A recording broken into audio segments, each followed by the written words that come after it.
As I said, I'll do a video to show you what tools I use to get them circlips off. They are incredibly small. I mean, they're tiny.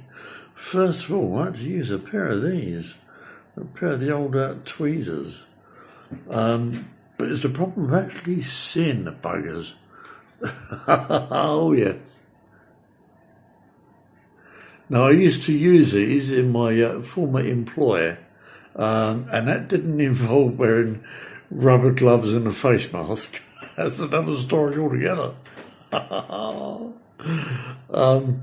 no, I've got the bigger wheels on there now, which is brilliant. So next time you see the Hurricane, it'll be when it's actually taking off and landing on the Himalayas. Yes.